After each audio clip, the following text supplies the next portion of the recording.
Kémy, je commence la prière, tu termines, ou bien je fais toute la prière?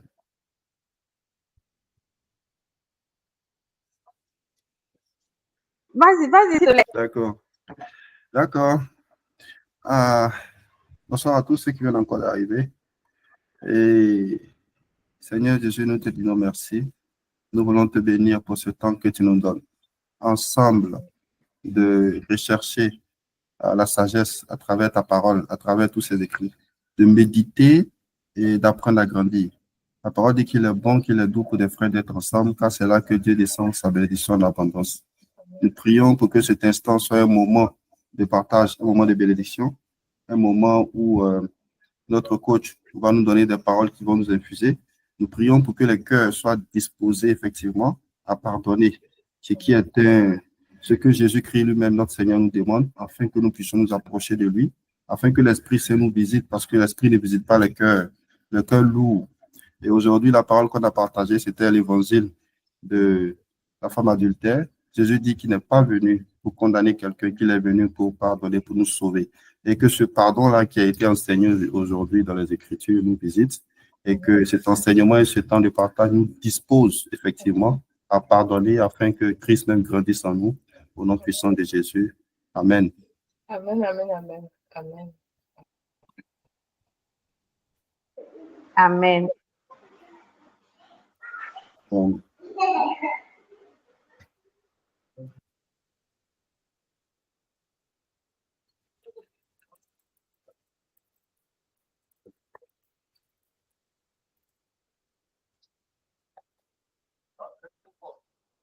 Alors, la maîtresse, on fait comment? On peut commencer, on présente notre coach. Oui, on va la présenter et puis on va lui donner la place. Voilà. On rappelle que le chat également est ouvert pour ceux qui veulent réagir. Voilà. Si vous avez déjà des questions pour dire les écrits, on va les répertorier. Comme ça, à la fin, on pourra rapidement aussi mettre ces questions-là. Voilà. D'accord. Donc, alors, vraiment, moi, je l'appelle présidente parce qu'on s'est connu dans d'autres sphères où elle est carrément présidente. Elle est professionnelle du marketing, passionnée par l'humain et la transformation. On l'appelle souvent sur les réseaux sociaux Miss Condé, d'accord? Elle évolue depuis plus de 20 ans dans l'univers du marketing et de la communication. Elle a occupé des postes à responsabilité au sein de multinationales. Elle choisit de mettre maintenant son expertise au service des PME en tant que consultante en fondant son cabinet de conseil MCVK Consulting. Voilà. En tant que business coach, consultante, formatrice et leader transformatrice. D'accord? Elle soutient depuis plus de 10 ans les dirigeants et les entrepreneurs dans le renforcement de leur leadership, le renforcement de l'optimisation de leur communication et la structuration de stratégies puissantes et alignées afin de leur donner les outils personnels et surtout marketing pour mieux organiser leur entreprise. Mais ce qui la passionne profondément, c'est la transformation. D'accord? De voir une personne ou une entreprise passer de l'ombre à la lumière, du flou à la clarté, du potentiel à l'impact. Elle œuvre à reconnecter chacun à sa valeur véritable pour bâtir un succès à la fois authentique, conscient et porteur de sens. Pour elle, il n'y a pas de réussite durable sans alignement intérieur. Et ça, c'est très fort.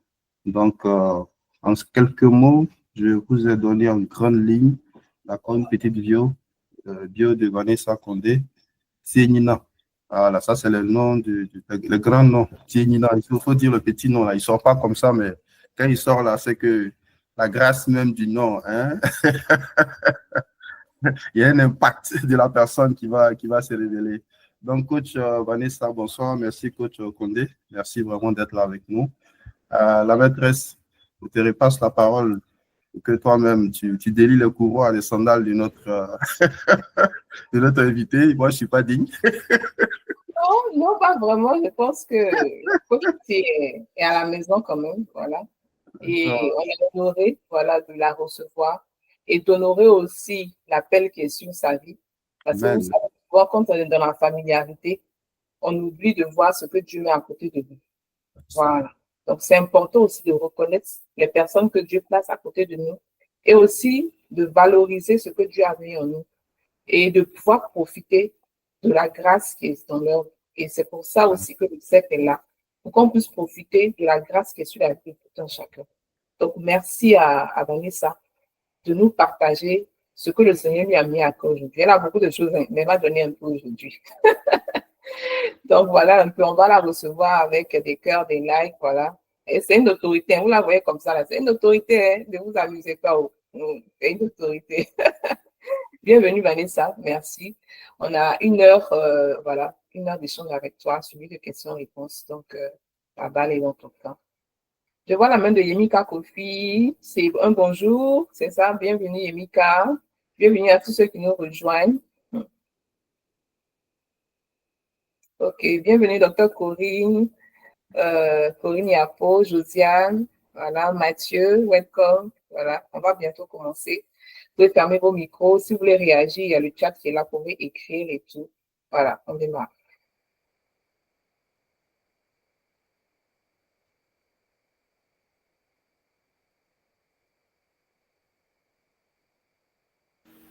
Vanessa, tu nous entends? Tu peux commencer. Hein? Ok, très bien. Oui, je vous entends. Bonsoir à tous. Bonsoir tout le monde. Bonsoir. Je suis bien contente d'être là. Je l'ai rappelé tellement. Je suis une élève. Bonsoir. Une élève indisciplinée du cercle. Et, je suis très contente. On t'entend faiblement, je ne sais pas. Faiblement. Oui, oui, on t'entend faiblement. On n'entend pas bien. Je vais rajouter le. Ok.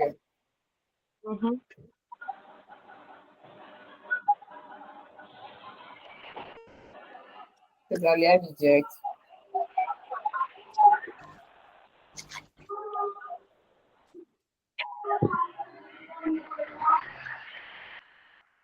Est-ce que là, on m'entend mieux?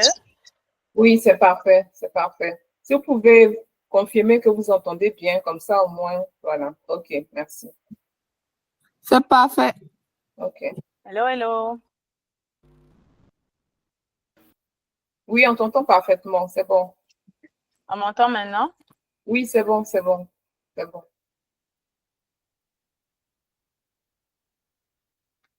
Ok.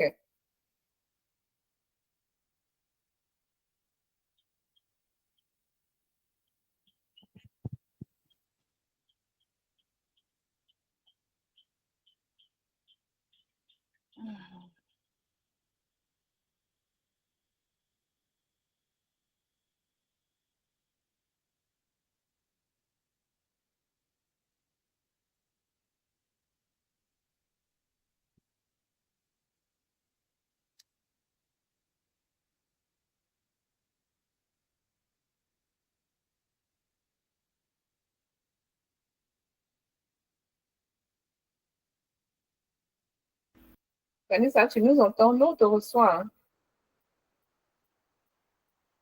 Hello, est-ce que vous m'entendez? On t'entend parfaitement. Je ne vous entends plus, hein? Waouh, le direct a attaqué. On t'entend parfaitement. Hello, coach, on t'entend parfaitement. Je reçois très bien.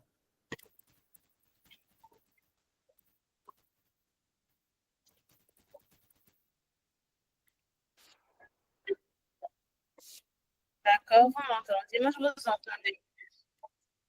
Ok, d'accord. C'est bon maintenant? Et là, vous m'entendez? Oui, c'est bon, coach, c'est je bon. t'entends bien. D'accord. Très bien, très bien. Merci. Oui, c'est bon maintenant. D'accord. Alors, je disais que je suis contente de pouvoir passer ce temps avec chacun d'entre vous parce que c'est un temps important aussi pour moi.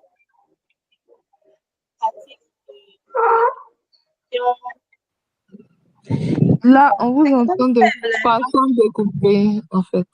C'est haché encore? C'est encore haché? Ou là, ça passe? Là, c'est bon. Là, c'est bon. Là, c'est vraiment bon, c'est bon. D'accord.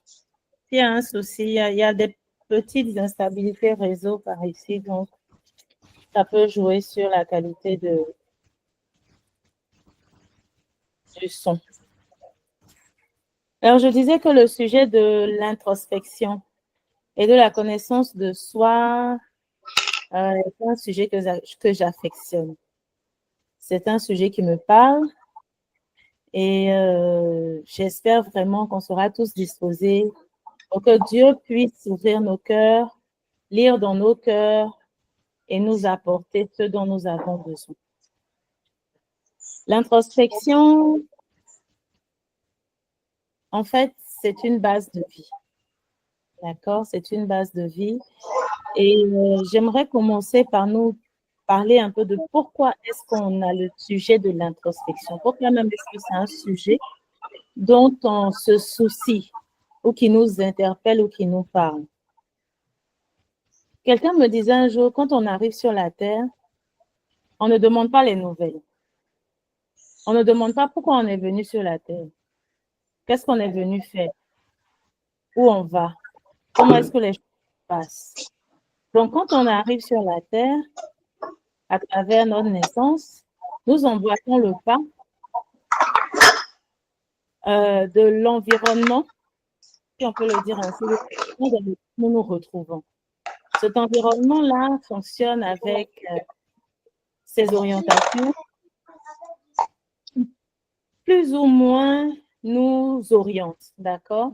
Nous façonne, mais au bout d'un moment, surtout lorsqu'on arrive aux étapes de décision de vie, de prise de décision importante, de choix, d'orientation, on se rend compte qu'on est quelque part un peu en déphasage avec certaines situations ou certains environnements même, parce qu'il y a toujours des environnements dans un environnement général.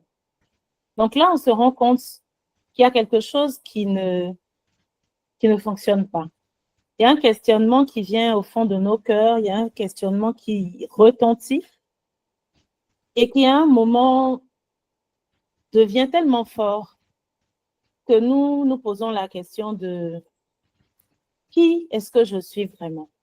Des situations nous parlent de nous ou des gens nous parlent de nous à travers certaines situations et on fait la même chose à travers d'autres situations. Nous aussi, on le fait et après, on est un peu perdu. Bon, qu'est-ce que je fais? Qu'est-ce que je deviens? Qu'est-ce que je prends? Qu'est-ce que je ne prends pas? Comment est-ce que... Il y a plein de questions. Et pourtant, si dès le départ, nous avions l'opportunité de nous connaître, ce questionnement-là serait différent. Parce que le questionnement, il se fera tout au long de notre vie. Mais le questionnement de base est celui-là qui permet de poser nos fondations et va nous permettre d'avancer sur la voie dans laquelle nous nous sentirons le mieux. Parce qu'au-delà de tout, nous sommes sur cette terre, c'est pour être épanouis. La vie que Dieu nous a donnée, c'est pour être heureux. Et la question du bonheur, la question de vivre heureux est une question importante. C'est une question qui sied au cœur de Dieu. C'est une question qu'il a rattachée à l'existence humaine. Alors, si je vis et que je suis en déphasage, je ne suis pas alignée avec ce que Dieu a mis en moi, forcément, il va y avoir des zones de moi qui vont même se choquer entre elles. Et quand ces zones-là vont se choquer entre elles, ça va produire en fait des situations de contrariété, de contrariété interne. Alors, nous sommes tous des leaders et il faut savoir que la connaissance de soi, c'est le fondement de base d'un leadership sain et inspiré. Et pour tout leader qui bâtit son leadership sur la foi, il sait que son leadership est inspiré de Dieu. Et nous savons que nous avons Dieu en nous. En chacun de nous, il y a Dieu. Alors, ce leadership-là doit pouvoir trouver sa source, c'est vrai, dans la culture, dans le développement, dans l'éducation, dans nos expériences professionnelles et tout. Mais avant tout, l'introspection et la connaissance de soi viendront de ce que Dieu aura mis en nous et qu'il va nous permettre de découvrir. Et c'est à nous d'aller chercher. C'est à nous d'aller demander à lire dans le livre ouvert que nous sommes. Parce que chacun de nous est une Bible particulière que Dieu n'a pas terminé d'écrire et dont il mettra le point le jour où il nous permettra de le rejoindre. Mais avant ça, il y a tout un récit qui fait que l'homme est une histoire sacrée et que cet homme qui est homme, bien entendu homme et femme, une histoire sacrée, a besoin de lire son histoire, a besoin de tracer des sillons. Donc, on ne peut pas ne pas rentrer dans les aspects de l'introspection parce que l'introspection nous parle de nous-mêmes. L'introspection, qu'est-ce que j'ai aujourd'hui? Je suis fatiguée. Nous dit qui nous sommes. Mais nous sommes qui? Nous savons que nous sommes enfants de Dieu. Nous savons que nous sommes, moi je sais que je suis Condé Tienagnan Vanessa. J'ai un autre petit nom sur le côté là qui n'est pas sur mon extrait, mais dont je connais l'origine et tout.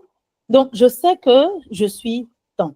Je suis née de ma mère qui s'appelle tant, je suis née de mon père qui s'appelle tant, et chacun sont des descendants d'un arbre généalogique. Je m'intéresse à cet arbre généalogique, je m'intéresse à tout ça et je dis, OK, je me connais. Je suis née le 13 février 1980 et donc je dis, ah voilà, mais écoute, Vanessa, c'est une amoureuse, elle aime les LS, elle aime, voilà. C'est une Valentine. Et puis après, qu'est-ce que ça apporte à Vanessa? Lorsque Vanessa se retrouve en face de plusieurs situations de vie, et qu'elle voit qu'elle n'est pas en adéquation avec ces situations de vie. À ce moment-là, je vais me retourner vers le Seigneur et lui va me demander, qu'est-ce que tu veux savoir? Et je ne sais même pas quelle question lui poser parce que je ne sais pas comment il faut mener la démarche. La première chose que nous avons à savoir, c'est que l'introspection nous amène à retourner en nous.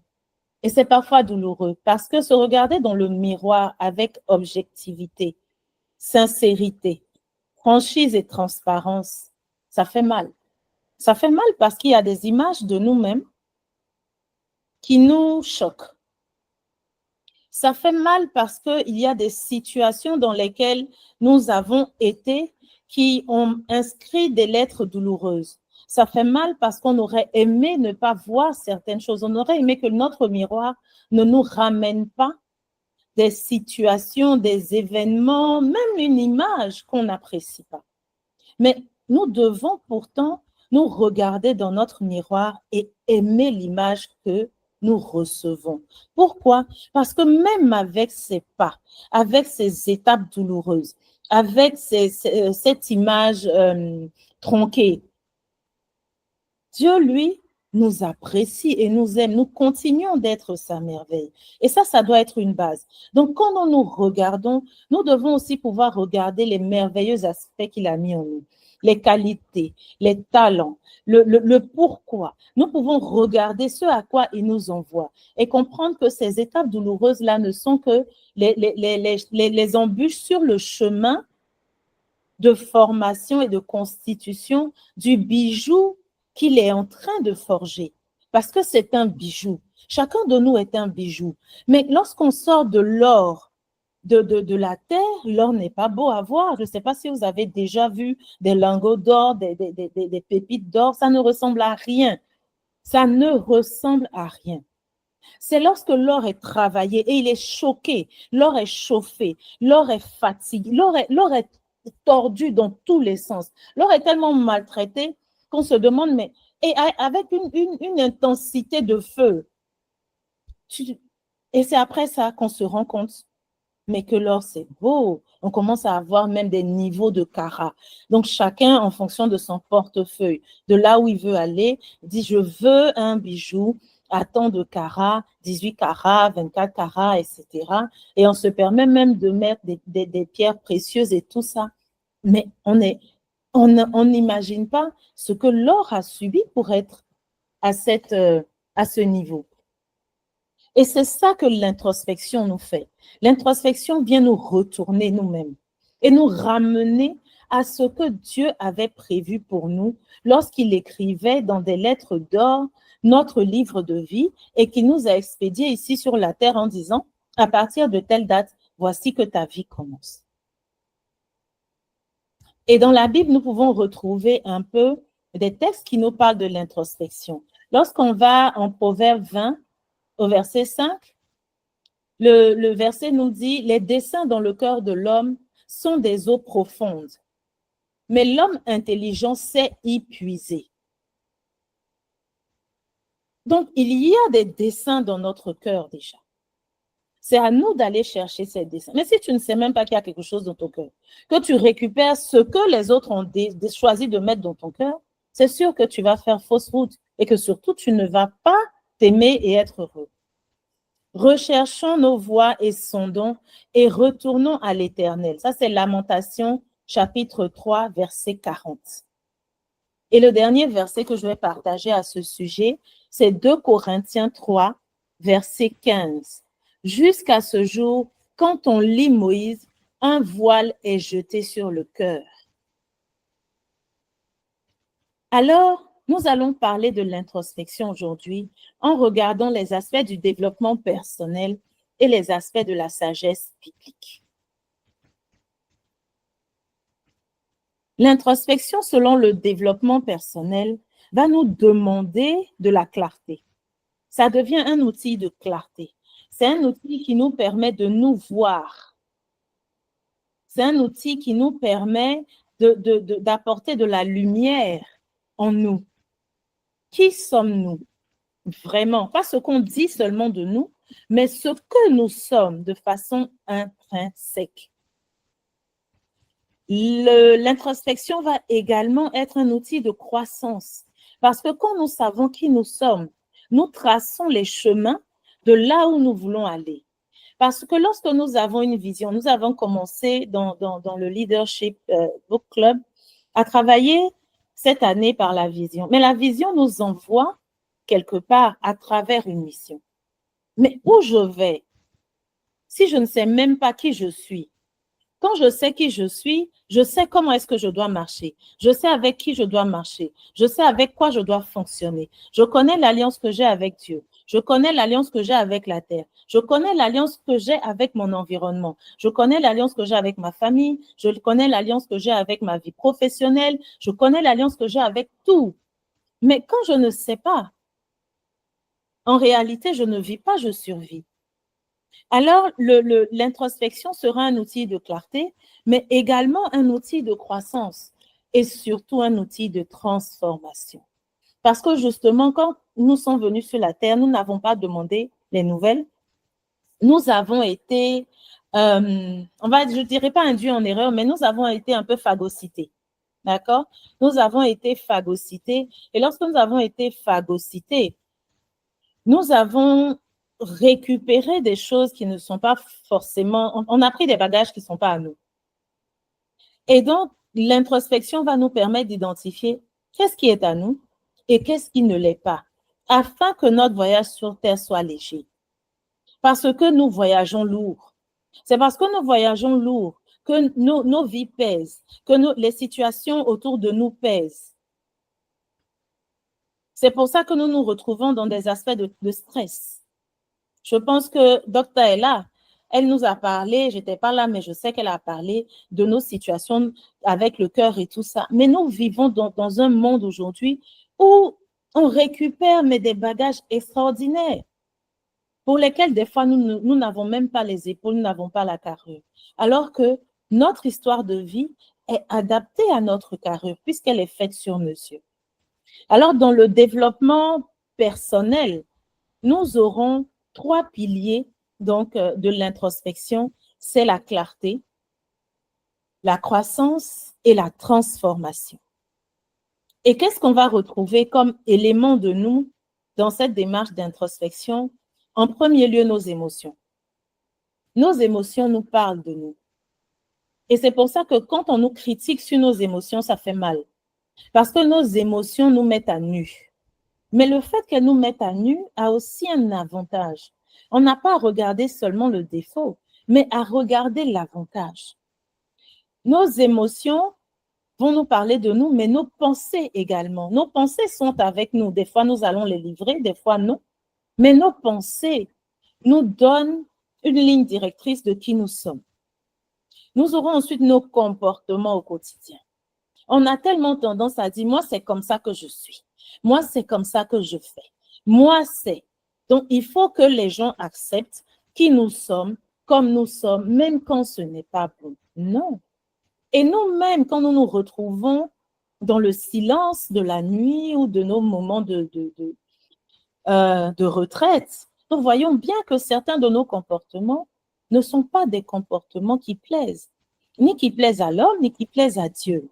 Mais nous continuons quand même parce que changer nous demande quelque chose. La transformation nous demande un effort.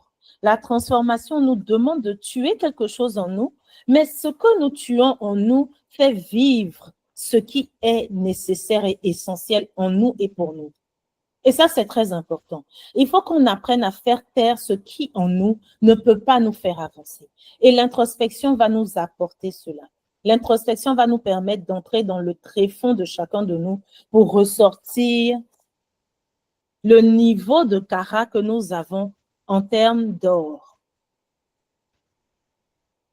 Ensuite, nous allons regarder l'introspection selon l'aspect chrétien. Et l'aspect chrétien va nous donner quelques exemples. Alors, ces exemples, ils sont au nombre de 3. J'en ai pris 3. Le roi David, l'apôtre Paul, et puis Jésus. Alors, je ne sais pas, hein, peut-être qu'on a des musulmans au milieu de nous. Ne vous fâchez pas, c'est Jésus que je crois. Non, Donc, on est chrétien, il n'y a pas de problème. D'accord. Alors, donc, on a David, on a Paul et on a Jésus. Qui est David? David est un grand modèle d'introspection parce que David a pris le temps de sonder son cœur. David avait la discipline de sonder son cœur. David était celui-là qui était tellement, moi je l'appelle bandit. Il était bandit. David faisait des choses tellement incroyables que des fois je me demande qu'est-ce que Dieu a trouvé dans le cœur de David pour dire que c'était l'homme selon son cœur. Mais c'est ça que Dieu a trouvé. C'est cette facilité, cette aptitude, cette discipline qu'il avait de revenir en lui lorsqu'il avait mal agi, lorsqu'il avait fauté, ou lorsqu'il il ne savait pas quoi faire, de venir demander au Seigneur, Seigneur, qu'est-ce que je fais? Moi-même, David, je suis qui? Je fais quoi? Je vais où? Quand David devait aller en guerre, quand David devait mener des actions, quand David devait faire certaines choses, David prenait le temps de demander,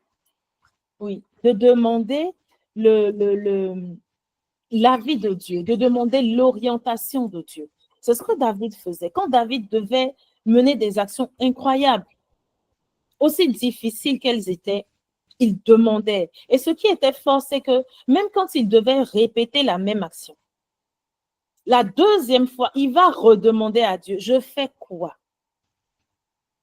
Mais c'est en présentant qui il était. Et c'est pour ça qu'on a le psaume 51 qui nous dit, qui nous parle de tous ces temps de repentance qu'il prenait, mais surtout du temps de repentance qu'il prenait lorsqu'il est tombé avec Bathsheba. Il n'a pas fui, il n'est pas parti, c'est pas éloigné de la face de Dieu, non. Et un verset nous retient dans ce psaume 51 qui dit « Crée en moi un cœur pur, ô Dieu, renouvelle en moi un esprit bien disposé. » David avait conscience qu'il était un esprit bien disposé. Il était un outil dans la main de Dieu. Dieu voulait faire de belles choses avec lui. Et même s'il arrivait qu'il soit noirci par son péché, s'il se retrouvait devant la face de Dieu, il était à nouveau blanchi et il pouvait repartir sur des bases meilleures. Le psaume 139, les versets 23 à 24 nous dit « Sonde-moi, ô Dieu, et connais mon cœur. Éprouve-moi et connais mes pensées. Regarde si je suis sur une mauvaise voie et conduis-moi sur la voie de l'éternité. » Conduis-moi sur la voie. Parce que celui qui a tracé nos chemins quand nous venions, c'est bien notre Seigneur. Mais c'est à lui que nous devons demander qui nous sommes. Qui nous sommes. Et lui ne nous dira pas autre chose que ce qui est. Il ne nous dira pas des choses pour nous faire plaisir, mais il va nous dire même ce qui est douloureux et délicat avec des mots tellement doux et tendres que je vous assure que ça passe comme une lettre à la poste. Alors, il faut qu'on puisse aussi se retourner vers le Seigneur pour lui demander qui nous sommes. Mais pour le faire, il faut prendre du temps. Il faut prendre conscience qu'on a besoin de savoir qui nous sommes et que nous devons prendre du temps dans sa présence, dans le silence, dans la méditation, dans beaucoup de choses pour lui demander qui nous sommes. Oui, je suis venue sur cette terre, tu m'as envoyé tel jour, voici mon nom, voici ceci. Ça, c'est mon nom à l'état civil. Chez toi, je m'appelle comment? Quel est mon nom dans ton livre de vie? Quel est mon nom dans ton royaume? Et qu'est-ce qui est rattaché à mon nom dans ton royaume? Où est-ce que je dois aller? Où est-ce que je ne dois pas aller? Parce que très souvent, nous marchons sur les interdits de ce que Dieu a mis sur nos vies. Et comme nous marchons sur ces interdits, nous sommes surpris de récupérer le revers de ces interdits-là. Et on ne comprend pas pourquoi nous sommes dans des combats interminables. Il y a des combats dans lesquels nous nous sommes jetés nous-mêmes. Mais parce qu'on ne se connaissait pas.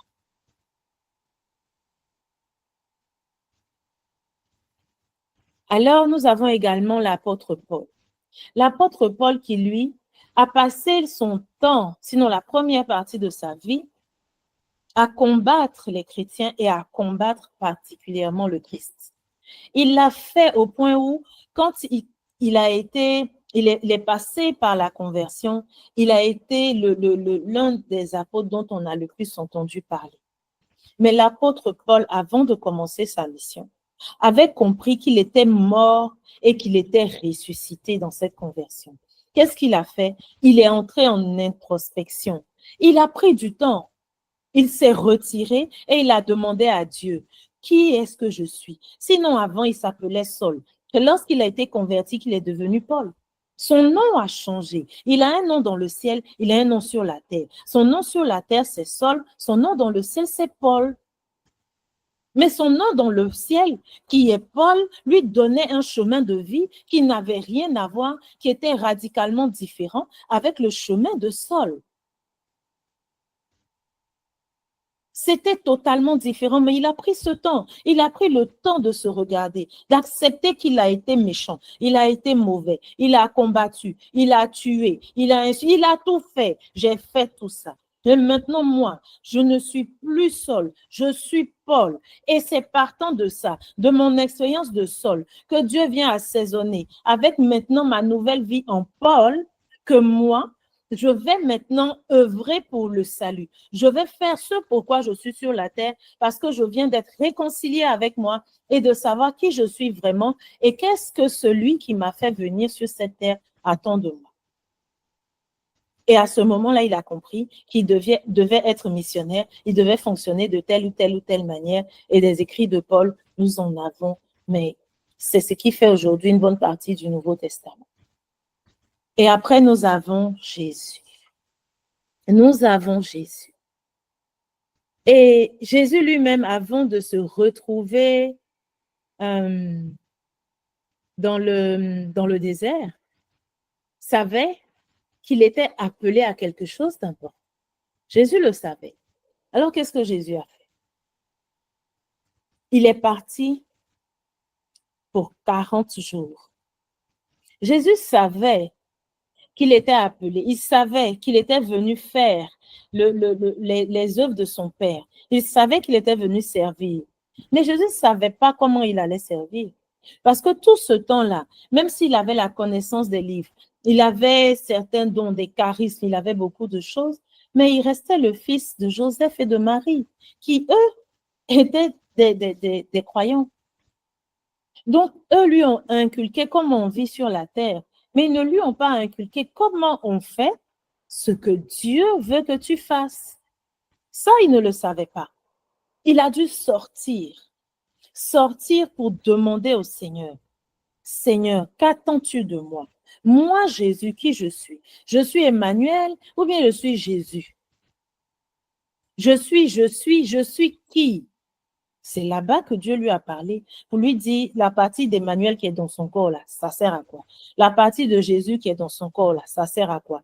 La partie de je suis qui est dans son corps là, ça sert à quoi? Comment est-ce qu'il va fonctionner? Qu'est-ce qu'il va faire? Et ceci, tu vas mourir à 33 ans. Tout ça, là, Dieu lui a dit. Mais parce qu'il a pris le temps. Et comme il avait pris ce temps, lorsque le diable s'est présenté avec la tentation, il n'a pas pu troubler Jésus. Parce que Jésus savait qui il était. Il savait qu'il n'était pas seulement un enfant de Dieu, il n'était pas seulement fils de Dieu, il n'était pas seulement, il était le Messie. Et qu'en tant que Messie, il avait un sillon tout tracé. Qui sommes-nous? Est-ce que tu te connais? C'est la question que le code de ce béret nous pose. Est-ce que tu te connais? Est-ce que tu as demandé à celui qui t'a formaté, qui t'a formé, qui a pris le temps pour te concevoir, celui qui a fait de toi un chef-d'œuvre, qui tu es? Est-ce que tu te connais? Si tu ne te connais pas, que tu te connais par oui dire, il faut que tu passes par le chemin de l'introspection pour que tu puisses te connaître selon ce qui est, selon ce que Dieu dit de toi, selon ce qu'il a déposé en toi qui va te parler. Mais au-dessus de ces trois figures, il y a quelqu'un. Il y a quelqu'un qui est le révélateur de l'identité. C'est lui qui est le révélateur de la vérité intérieure. Il s'appelle le Saint-Esprit. Ce révélateur-là s'appelle le Saint-Esprit. C'est celui-là qui va te donner ton identité. C'est celui-là qui va te dire vraiment, voici qui tu es. C'est celui-là qui te révèle qui tu es aux yeux de Dieu. Pour Dieu, tu es Saul ou tu es Paul. C'est celui-là qui va te convaincre que tu es dans le péché. Mais c'est celui-là aussi qui va t'éclairer dans le péché pour te dire, attends, tu es certes dans le péché, mais tu ne resteras pas là. Parce que toi et le péché, de toute façon, vous allez fonctionner ensemble. Mais il s'agit pour toi de sortir de là et de reprendre le chemin qui convient, parce que voici ta route. C'est le Saint-Esprit qui recalcule les itinéraires. C'est le Saint-Esprit qui fait ça. Lorsqu'on fait une sortie de route, lorsqu'on a beaucoup d'échangeurs maintenant, tu te trompes d'embranchement, là, puis tu vas ailleurs. Le Saint-Esprit dit non, ce n'était pas ici. Mais il recalcule ton itinéraire pour que tu te remettes sur le chemin. C'est ça, c'est le GPS divin. C'est le Saint-Esprit qui va sonder les profondeurs de ton être pour aller lire dans les inscriptions, parce qu'il y a un disque dur en nous qui s'appelle l'âme. Et il va aller lire dans ton âme, dans ce disque dur-là, pour dire, voici ce que Dieu a inscrit. C'est le code. Voici qui tu es. La Bible qui s'appelle Vanessa, la Bible qui s'appelle Ola, la Bible qui s'appelle Tant. Voici ce qui est inscrit dedans. Ça commence à tel chapitre, ça finit à tel chapitre. C'est le Saint-Esprit qui te conduira donc dans la vérité de qui tu es, mais surtout qui va transformer ton regard sur toi. Le regard que tu as sur toi, que tu as obtenu à travers les commentaires, les compliments et tout ça, c'est le Saint-Esprit qui va se mettre dessus et puis dire, en fait, voici ce qu'il faut prendre, voici ce qu'il faut laisser. Donc, nous avons le Saint-Esprit qui est le véritable révélateur, et que nous soyons dans une démarche de développement personnel ou dans une démarche d'introspection, à la lueur de la foi, le Saint-Esprit sera toujours au cœur de cette démarche. Pourquoi? Parce qu'il marche avec nous, parce qu'il est au fond de nous, qu'il est au milieu de nous, et qu'il est cette voix-là qui va toujours nous parler et nous parler dans la vérité. Dans la vérité. Alors, si nous revenons à la démarche, on va dire humaine, dans le développement personnel, nous avons un outil qui est utilisé très souvent dans l'aspect professionnel, qui s'appelle l'analyse SWOT. Pour ceux qui l'ont déjà utilisé, qui se sont frottés un peu à ça, soit dans les domaines du marketing, de la com, ou même lorsque on se lance dans une entreprise, on sait qu'on a une analyse SWOT qui va permettre de regarder les forces et les faiblesses, les opportunités et les menaces de l'environnement et de l'activité du projet, de l'entreprise que nous voulons mettre sur pied, on va passer par cette analyse SWOT. Mais l'analyse SWOT se fait également à titre personnel. Elle se fait à titre personnel. Et nous pouvons récupérer ces 4 cadrans que nous partagerons dans le groupe après, avec un certain type de questionnement, en positionnant nos forces, nos faiblesses, nos menaces et nos opportunités pour regarder qui nous sommes et à quel niveau nous sommes. Parce que cet outil va tracer la cartographie de notre personne. Et avec ça, nous pourrons ressortir les orientations de vie à partir du moment où nous nous trouvons. De la situation où nous nous trouvons jusqu'à la situation où nous devons aller, nous aurons une cartographie. Et cette cartographie-là, nous pouvons la rafraîchir à tout moment. Mais lorsqu'on est en train de faire une analyse SWOT, tout comme on le fait dans le milieu professionnel, quand on le fait à titre privé, il faut être objectif et factuel. Alors, nous aurons notre regard, mais nous aurons aussi le regard de certaines personnes autour de nous qui sont vraies. Ce n'est pas là où on va chercher la bouche de celui qui t'aime pas, celui qui te combat, celui qui te ment. Non. C'est celui qui te veut du bien, qui veut t'aider à avancer, qui peut te dire les choses dans la vérité sans te heurter, parce que c'est un exercice qui est fort. Donc, si tu te sens heurté, il y a de fortes chances que tu ne termines pas l'exercice. Alors, dans la trame de questionnement, tu vas te poser des questions à toi-même. Et tu vas poser des questions sur toi. Et ces questions, nous allons en ébaucher quelques-unes tout à l'heure. Mais c'est très important de pouvoir faire cette analyse SWOT. On peut la faire dans son quotidien. Au quotidien, je fais mon analyse. Comment est-ce que je me retrouve? Sur le point de vue professionnel, en ce qui concerne sa vie professionnelle, ses projets, sa carrière, ses ambitions, son entreprise. Dans le ministère, lorsque nous sommes appelés à un ministère, à impacter des sphères, nous devons même mener l'analyse SWOT personnelle pour identifier qui on est, nos forces, nos faiblesses, nos opportunités, nos menaces. Qu'est-ce qu'on doit changer? Qu'est-ce qu'on doit construire? Qu'est-ce qu'on doit rehausser? Qu'est-ce qu'on doit cimenter? Et puis surtout, quelles sont les ouvertures en face de nous? Et ces ouvertures-là, très souvent, c'est des choses dont on a connaissance. On a pensé à ça, mais on se dit, est-ce que moi, je peux aller là-bas? Est-ce que je suis sûre que je peux aller? Je ne peux pas. Si tu peux. Donc, l'analyse SWOT personnelle est l'outil que moi, je préconise, c'est vrai, mais qui n'est pas le seul. Je vais vous présenter d'autres outils, mais que je préconise parce que je pense que c'est un outil qui est transparent. Et c'est un outil qui est large. En dehors de ça, il y a des tests.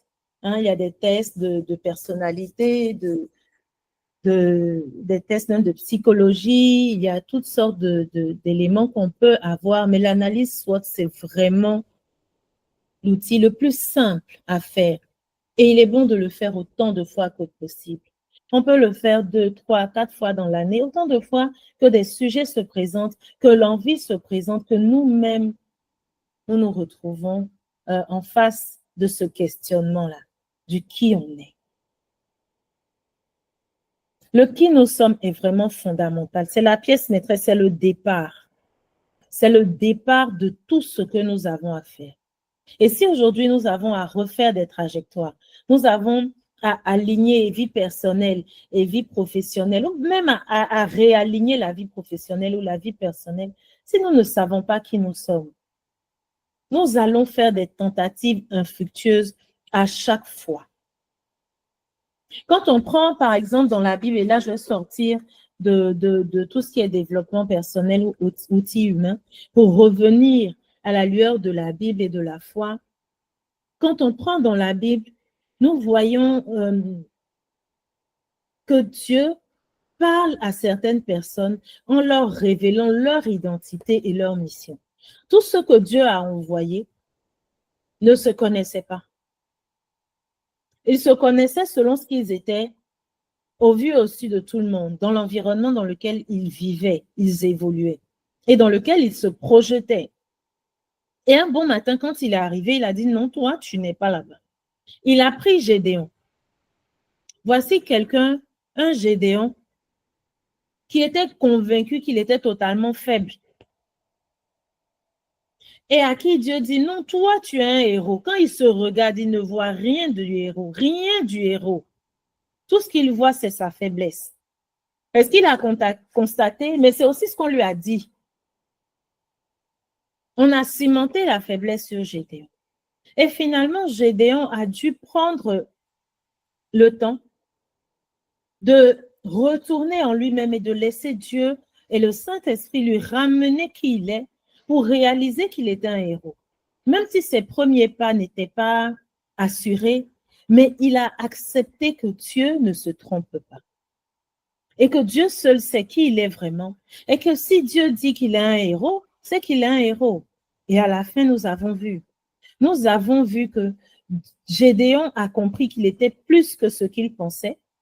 Il s'est laissé équiper par Dieu, transformé. Dieu l'a envoyé. Et qu'est-ce qu'il a fait? Il lui a donné la victoire. Le regard de Dieu sur nous est souvent très différent de notre propre regard. Très souvent. Et l'introspection guidée par Dieu nous fait redécouvrir notre potentiel caché. Parce que nous avons des talents. Nous avons des talents que nous devons faire fructifier. Nous avons des talents qui sont rattachés à notre qui nous sommes et à notre mission. Donc, c'est pour ça que je dis que c'est un livre. Parce que si on n'a pas le début, on ne peut pas avoir le milieu, encore moins la fin. Si on ne sait pas qui on est, comment est-ce qu'on sait même clairement quelle mission on a, dans quelle vision on va s'inscrire, et puis maintenant on connaît même nos talents, nos qualités, on ne sait rien. Donc tout ce qu'on fait ne fonctionne pas de cette façon. Ne fonctionne pas selon l'écosystème que le Seigneur a déposé pour nous et dans lequel nous devons revenir. Ça, c'est le cas par exemple de Gédéon. On a aussi le cas de Moïse. Moïse, c'était vraiment la personne très insécure. Très insécure. Mais Moïse est passé de l'insécurité à la mission divine.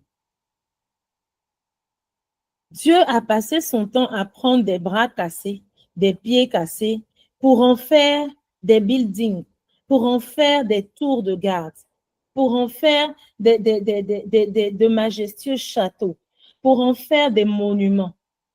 Mais chacun de nous, ici derrière sa caméra, est en réalité un monument à la gloire de Dieu. Et si nous avons en nous cette insécurité ou cette vision de je suis faible comme Gédéon, nous devons de laisser Dieu la transformer. Alors Moïse, lui, il doutait. Qui suis-je pour aller vers Pharaon? Tout ce que Dieu lui a dit, je serai avec toi. Mais il a fallu une bonne dose de foi et de confiance en Dieu de la part de Moïse pour croire en ce je serai avec toi. Je serai avec toi comment? Dieu lui-même là, il est où? Mais comme Dieu ne s'arrête pas sur notre passé ou nos limitations perçues, il n'a pas de problème à nous envoyer malgré nos fragilités. Et donc, Moïse rentre maintenant dans un dialogue intérieur intense. Il est en combat avec lui-même. Mais dans ce combat, il trouve la force et l'appui sur Dieu qui va l'aider à sortir de la peur et à sortir de quoi? De l'auto-sabotage. Je ne sais pas, mais tu peux dire en commentaire auto-sabotage. Je suis sûre que chacun d'entre nous s'est déjà auto-saboté ou bien est toujours dans l'auto-sabotage. C'est la chose qu'on fait le plus facilement. se saboter. Nous-mêmes, avant que quelqu'un ne vienne nous saboter. Et après, on a vu ce que ça a donné pour Moïse. On a vu tout ce que ça a donné. La troisième figure que je vais partager, il y en a beaucoup, c'est la reine Esther. C'est pour faire l'équilibre. Comme on a parlé de 2 hommes, il faut quand même parler des femmes.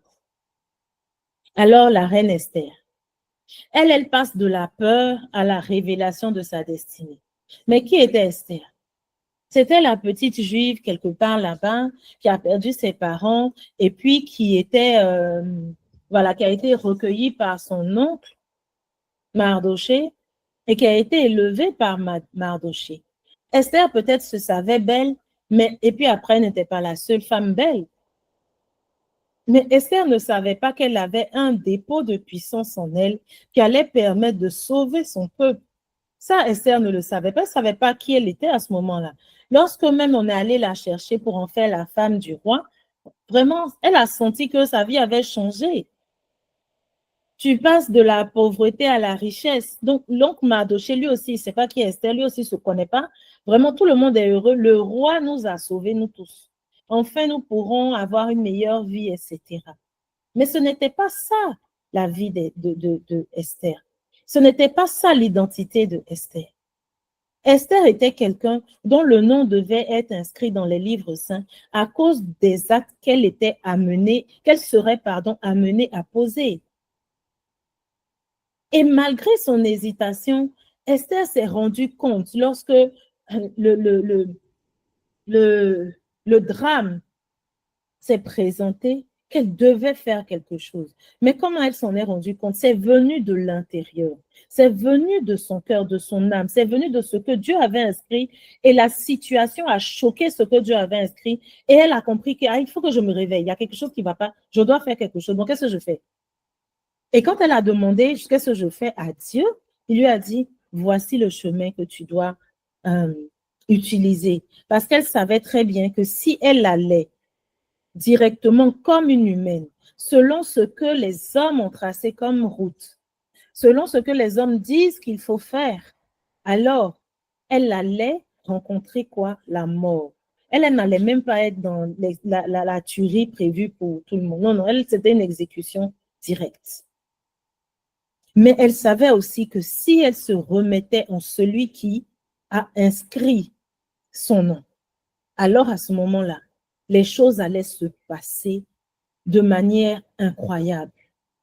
Elle a fait donc cette introspection, elle a pris du temps, elle est revenue vers son oncle Mardoché qui l'avait interpellée au départ, elle est revenue après ce temps d'introspection pour lui dire, ah voilà, vraiment voici ce qu'il faut faire, je vais faire ce que je peux. Mais je suis sûre qu'elle avait peur parce que quelque chose que tu n'as jamais fait, toi-même tu sais ce qui te pend au nez, est-ce que je ne vais pas mourir?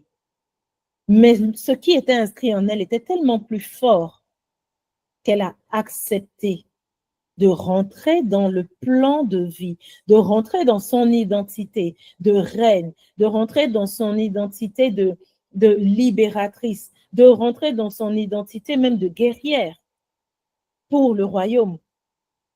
Et à partir de ce moment-là, Esther s'est déployée. Parce que Esther était alignée avec les inscriptions qui sont les inscriptions génétiques, généalogiques, mais aussi les inscriptions spirituelles qui sont en elle. Qui tu es? Sur cette terre, tu es qui? Dans le ciel, tu es qui? En tant qu'épouse, en tant qu'époux, tu es qui? En tant que professionnel, entrepreneur, tu es qui? En tant qu'ami, tu es qui? En tant que chrétien, en tant que serviteur, en tant que leader, qui tu es? Pas de souci. Alors, on sait que, on se rend compte que si on ne fait pas ça, on ne pourra pas rentrer dans le goût de la vie qui nous est réservé. Mais surtout, on ne pourra même pas vivre heureux. Et moi, j'ai une question qui me taraude. Moi, je me dis toujours que quand je vais aller au ciel, si Dieu me demande, tu es parti, tu es venu, tu as fait quoi? Qu'est-ce que je vais lui répondre? Et si je lui dis tout ce que j'ai fait, puis il me dit, c'est pas pour ça que tu étais là-bas. Vanessa, tu n'as pas fait ce que tu... Mais je suis foutue. C'est que je ne vais pas rester au paradis. En temps, je veux rester là-bas. Donc, je veux faire ce qu'il me dit de faire. Je préfère vivre la vie qu'il a prévue pour moi parce que j'ai l'assurance que cette vie est bonne. C'est la meilleure vie. Et on a vu Esther être érigée, mais à des niveaux, c'est tout un peuple. C'est tout un peuple qui est sorti de la mort qui lui était prévue.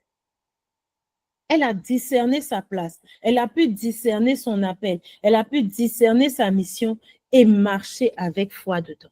Ce n'est pas facile, mais en fait, la connaissance de soi, c'est ce temps-là que tu vas prendre avec toi, avec des questions sincères, avec une volonté sincère, avec des personnes aussi sincères, pour revenir à toi, mais surtout avec la présence de Dieu, pour revenir à toi-même et repartir, pour ressortir le nom qui est véritablement le tien. Ce n'est pas le nom que tes parents biologiques t'ont donné, c'est le nom que ton Père céleste a donné. C'est ce nom-là, en fait, qui dirige ta vie.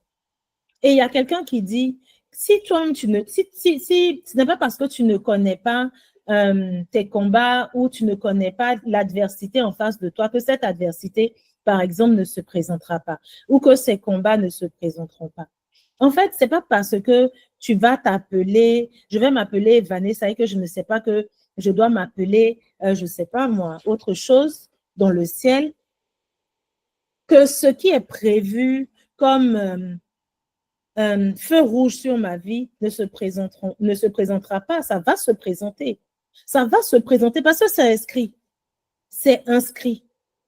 Alors, il y a quand même des questions à se poser et de façon générale, on peut se demander qu'est-ce que je fais le mieux?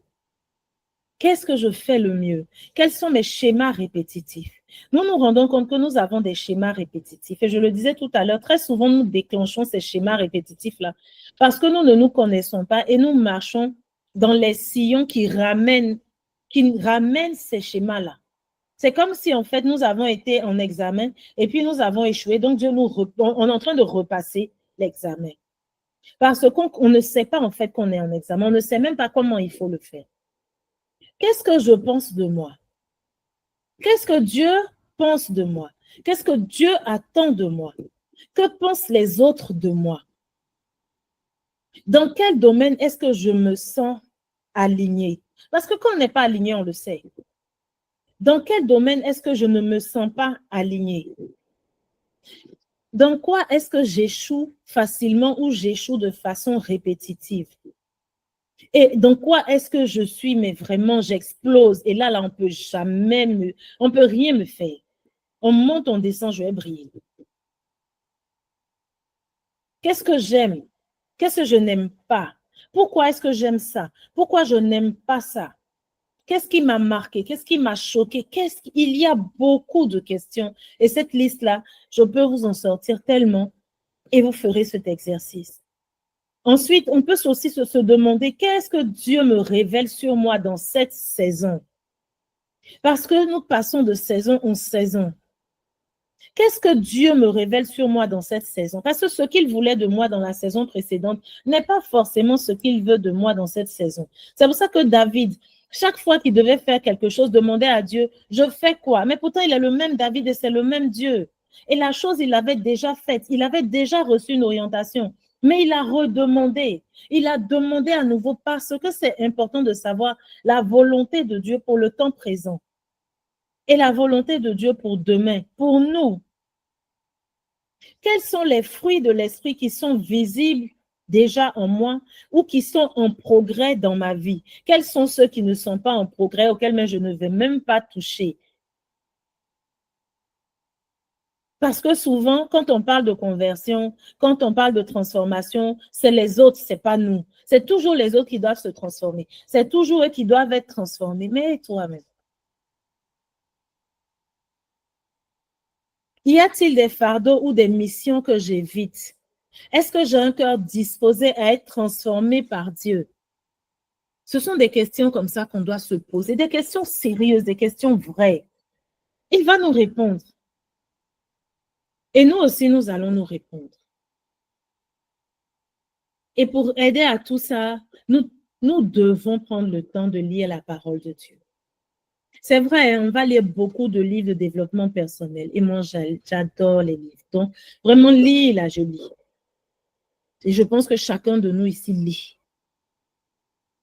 Mais la lecture qui va ouvrir nos yeux, nos véritables yeux, sur nous et sur ce que nous ressortons de ces livres de développement personnel, c'est la lecture de la parole de Dieu. Parce qu'à la lecture de la parole de Dieu, le Saint-Esprit va toucher Dieu. Tu te souviens dans tel livre, il y avait tel point là, tu n'as pas aimé. Tout à l'heure, on a dit, quand je regarde, il y en a qui ont relu le premier chapitre 2 fois. Frédéric dit qu'elle est restée au premier chapitre, elle se pose des questions sur sa vie. Parce que quand tu arrives même là, immédiatement, la question te revient. Qu'est-ce que je suis en train de faire? Est-ce que ça, c'est moi? Oui, les situations de la vie peuvent nous amener à avoir un autre regard sur nous, un autre regard de nous. Mais ce regard ne doit jamais perdurer. Il ne doit jamais demeurer parce que ce regard va nous faire dévier. Il va nous envoyer sur des sentiers qui ne sont pas des sentiers pour nous. Et le regard que Dieu veut, le regard que nous devons avoir sur nous, c'est ce regard-là qui va nous emmener dans le chemin qui s'appelle un chemin de vie, pour une mission de vie, afin d'accomplir une vision de vie, pour devenir qui? La vie pour tout le monde. Et quand nous sommes la vie, nous transformons. Si toi-même tu es transformé, que tu es la vie, tu ne peux qu'impacter et donner la vie aux autres. Ça va se faire de soi. Alors nous avons vraiment besoin de l'introspection. 1 heure, c'est court. J'ai essayé de ramasser, de tracer de grandes lignes, mais vraiment prenons le temps. Prenons le temps de faire des prières d'examen, de nous examiner, demander à Dieu de venir nous aider à nous examiner. Faisons des retraites personnelles. Des fois, nous allons en retraite, mais c'est toujours sur un thème. Veux-tu te marier? Comme on va dire ça même, briser les liens généalogiques, c'est très bon. C'est très, très bien. Mais à quel moment est-ce qu'on prend un moment de retraite pour se réconcilier avec soi? Nous venons d'achever une semaine en parlant de pardon. Mais à quel moment est-ce que tu retournes en toi-même pour regarder tout ce qui t'a fait mal, pour pouvoir déposer tout ça devant le trône de la grâce et puis te faire arroser par cette miséricorde, cette douche de pardon que toi-même tu vas recevoir et que tu vas pouvoir donner pour enfin être toi-même et puis vivre. À quel moment est-ce que tu vis? Pourquoi est-ce que tu décides de survivre? Pourquoi est-ce que tu acceptes de survivre? C'est pas ça ta vie. Ta vie, c'est que tu sois aligné avec toi, avec ce qui est en toi, avec ton Dieu, avec ce que ton Dieu attend de toi, mais surtout ce que d'autres autour de toi attendent de toi, parce que Dieu t'a mis là, parce que tu dois impacter des gens, tu dois déverser des choses sur eux, tu dois déverser de la grâce sur eux, tu dois les amener eux aussi à la lumière, parce que toi, tu es arrivé à la lumière. Mais tu ne peux pas rester dans le noir, on ne reste pas dans Magnon pour enlever Magnon. Nous-mêmes, on dit ça tous les jours, mais on est dans Magnon. On est dans Magnon et dans ce Magnon-là, non, je m'en vais. Non, tu ne peux pas. Reviens. Ça fait mal, mais lui, il s'est soigné. Il n'y a pas des doigts plus magiques dans la santé, dans le médical, dans la guérison, dans la chirurgie que les doigts du Saint-Esprit. Accepte de passer sur le billard du Saint-Esprit. Je te demande pardon. Parce que là, il va te refaire. Il va te charcuter. Mais il va te recoudre. Et puis, il va te guérir. En un temps que tu n'imagines pas. Toi-même, tu vas voir comment les gens seront en train de dire, mais dis donc, mais tu brilles. Mais regarde, mais ça, c'est quelle grâce? Oh, c'est la restauration. Oui, c'est la restauration. La grâce de la restauration, seul le Saint-Esprit la donne. Mais parce qu'on accepte, on veut rentrer dans ce moule. Nous sommes disposés et nous obéissons. Nous obéissons. Sors de toi, sors de l'environnement, sors du bruit. Nous avons les enfants, les époux, le travail, les amis, la vie associative. On a tout ça. OK, on s'arrête à un moment, à certains moments de l'année. Et on dit, OK, ce moment-là, c'est pour moi. Jésus, toi et moi, ton pied, mon pied, viens. ça ne va plus, ou je ne comprends plus, je ne sais pas, j'ai besoin de savoir. Un cœur qui comprend, c'est le cœur qui pourra guérir. Mais le cœur qui n'a pas compris ne guérira pas. Le cœur qui n'a pas compris ne pardonnera pas. Le cœur qui n'a pas compris ne se pardonnera pas. Faisons-nous accompagner. L'accompagnement spirituel nous fait du bien. Tenons un journal. Écrivons. De la même façon que nous lisons, nous pouvons écrire ce qui nous vient, de bien comme de moins bien. Écrivons, parce que nous pouvons revenir sur ça. Asseyons-nous et regardons tous les volets de notre vie et puis écrivons sur ce qui va, ce qui ne va pas, ce qu'on attend, ce qu'on espère, tout ça, écrivons. Tenons ce journal. Ayons un journal de gratitude, ayons un journal de supplication. 2 journaux différents. Ou à la fin de la journée ou à la fin de la semaine, je dis merci à Dieu parce que voici ce qui a été bien. Merci aussi à Dieu pour ce qui n'a pas été. Et dans le journal de supplication, on vient se présenter devant lui. Oh Dieu, je te demande de venir sonder mon âme. Révèle-moi à moi-même. Je veux savoir qui je suis, qu'est-ce que je fais, où je vais, comment je vais. J'ai besoin de me retrouver, j'ai besoin d'être restauré, j'ai besoin de repartir. On peut aussi se faire coacher ou mentorer. Et puis, on peut aussi passer par des tests de personnalité. Il y en a beaucoup. Il y a le test MBTI qu'on va partager dans le groupe. Il y a l'exercice de l'énéagramme. Il y a l'exercice du DISC. Il y a tous ces exercices-là. Alors, moi, j'aimerais te poser quelques questions parce qu'il ne me reste plus beaucoup de temps avant que les micros ne soient ouverts. Mais j'aimerais te demander, à quand remonte ta vraie dernière introspection? Ou bien je vais inverser, ta dernière vraie introspection. À quand est-ce que ça remonte? Est-ce que ça remonte à cette semaine, au mois dernier, au mois en cours? Est-ce qu'il y a plusieurs mois? Peut-être même que tu ne sais pas. C'est une question qu'il faut se poser. À quand remonte ma dernière vraie introspection? Quels sont les aspects ou quel est l'aspect de l'introspection qui me semble le plus difficile? Est-ce que c'est être honnête avec moi-même? Est-ce que c'est prendre du temps? Est-ce que c'est savoir par où commencer? Est-ce que c'est faire face à mes peurs? Est-ce que j'ai déjà utilisé un outil d'introspection, qu'il soit du développement personnel ou qu'il soit spirituel? Oui, est-ce que je l'ai fait? Est-ce que je le fais régulièrement? Est-ce que je le fais parfois? Non, je ne l'ai jamais fait. Je vais commencer à le faire. Est-ce que j'ai besoin d'un outil? Est-ce que j'ai besoin d'aide? Quel est le mot qui décrit le mieux mon état intérieur en ce moment? Est-ce que je suis serein? Est-ce que je suis perdu? Est-ce que je suis en mouvement? Est-ce que je suis en attente? Ou est-ce que je suis ravagée par les questions? À quel point est-ce que je peux dire que je me connais moi-même? Est-ce que je me connais très bien? Est-ce que je me connais assez bien? Est-ce que je me connais moyennement? Est-ce que je ne me connais pas vraiment ou est-ce que je ne me connais pas du tout? Est-ce que je prends régulièrement du temps avec Dieu pour faire le point sur moi-même et avec moi-même? Est-ce que je le fais, oui ou non? Si je le fais, est-ce que je le fais souvent, parfois, rarement? Ou alors je ne l'ai jamais fait? Est-ce que je veux commencer à le faire? Quelle dimension de moi, de ma vie, est-ce que j'aimerais explorer? Et ça va être en rapport avec l'analyse SWOT personnelle. Est-ce que ce sont mes forces naturelles? Est-ce que ce sont des forces empruntées? Est-ce que ce sont mes vulnérabilités, mes faiblesses? Est-ce que ce sont mes opportunités? Opportunités spirituelles, physiques, professionnelles, matérielles, humaines, financières? Est-ce que ce sont mes obstacles internes qui me font peur ou que j'aimerais mieux explorer? Ou bien ce sont des obstacles extérieurs? Toutes ces questions-là, c'est bon de se poser. Et puis, au-delà de tout ça, est-ce que j'ai besoin de recevoir une fiche d'approfondissement spécifique qui me parle à moi-même, qui me parle de moi et qui va me permettre de faire cette introspection. Si oui, tu le diras, si non, tu le diras. Voilà, j'ai terminé ces questions. Je les partagerai aux admins qui vont les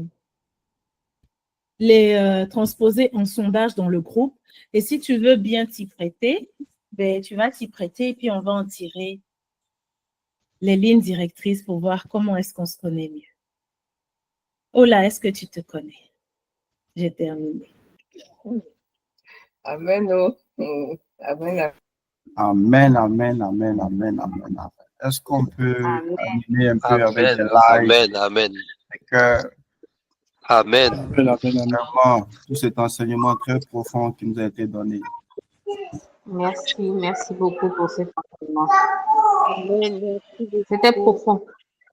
Oui, on est resté un peu calme. Moi, j'avais l'impression de voir l'auteur du livre sur la responsabilité en train de nous parler un peu à certains moments. À un autre moment, on est rentré pleinement dans l'évangile en étudiant un peu sur l'aspect de l'introspection, la vie de David, de Jésus et puis de Paul. J'avoue que même dans les divers enseignements, diverses prédications, on n'aborde pas forcément la vie de ces personnages-là sous le principe de l'introspection. Et le jeûne de 40 jours, on se dit toujours que c'est Jésus qui partait combattre Satan. Donc, il a jeûné pour s'armer. Mais prendre un temps aussi dans la présence de Dieu pour découvrir qu'est-ce qu'on est venu vraiment faire sur la terre, c'est important.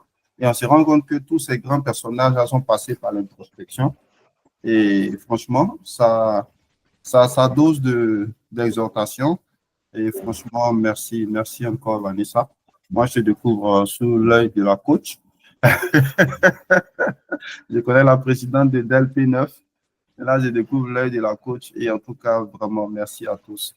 Alors, on va ouvrir le micro rapidement et puis prendre quelques questions dans le respect du timing, bien sûr.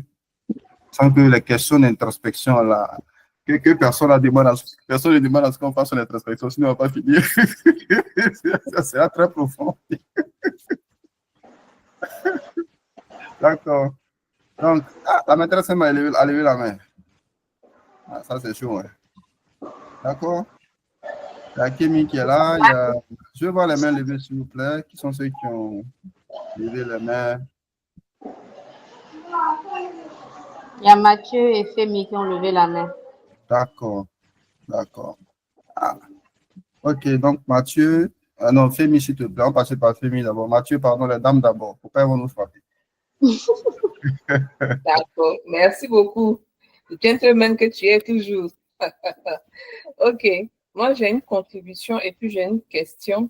La contribution, déjà, je vais mettre dans le chat. Il y a aussi un test qui est très intéressant. Je dirais même qui est très flippant. 60 Personalities, je ne sais pas si vous connaissez. Il est très, très, très révélateur. Je vous envoie le lien dans le chat. Là. Voilà. Donc, ça va vraiment vous aider. Franchement, je ne sais pas comment ils ont fait, mais honnêtement, c'est très flippant parce que ça vous révèle au fait qui vous êtes aussi. C'est assez réaliste. Maintenant, ma question, c'est concernant le journal de gratitude et puis le journal de supplication. Vraiment, bon, moi, j'ai un journal et moi, il met tout dedans. Donc, je fais un tour en eux. Maintenant, après de 2 journaux là, bon, je ne sais pas trop. Voilà. Donc, si tu veux, et puis, comment tu l'appliques au quotidien, quoi. Voilà. Moi, ce que j'avais l'habitude de faire, c'était les bols. Donc, ça dépend de la semaine. Je peux écrire des mots sur les post-it et puis, en tout cas, les bonnes choses que j'ai eues, puis je mets dans le bol et à la fin de l'année, je déballe. Bon, cette année, bizarrement, je ne l'ai pas encore fait. Mais journal de gratitude et puis journal de supplication, là. Et bon. Alors, bon, le test dont tu as parlé, que tu vas partager, est un excellent test. Et il va plus loin, il va au-delà de ce qu'on est, mais il nous trace les voies de ce à quoi entre guillemets, on est appelé, c'est-à-dire professionnellement, qu'est-ce qu'on peut faire? Voilà. Donc, quoi est-ce qu'on serait bien? Quels sont les métiers dans lesquels on est bien et tout ça? Et moi, personnellement, pour l'avoir fait, Ça m'a fait sourire parce que, en fait, je pense qu'il y a longtemps que j'aurais dû rentrer dans le coaching plutôt que de rester dans le marketing. Mon test a dit que le marketing était stressant pour moi et que c'est quelque chose que je n'allais pas pouvoir faire longtemps. C'est ce qui est arrivé. Et que l'une des choses dans lesquelles je serais bien, ce serait tout ce qui est coaching et formation et tout. Et c'est ce dans quoi je m'épanouis aujourd'hui. Donc, c'est vraiment un test qui est excellent et je vous invite à le faire. Ça, c'était pour parler du test. Alors, le journal de gratitude et le journal de supplication sont des exercices qui m'ont été communiqués lors d'une confession. Je vais expliquer comment ça s'est passé, mais surtout comment je le fais. Moi, j'ai besoin d'avoir les deux parce que comme j'écris beaucoup, si je mets tout dans le même cahier, je vais me perdre. C'est moi.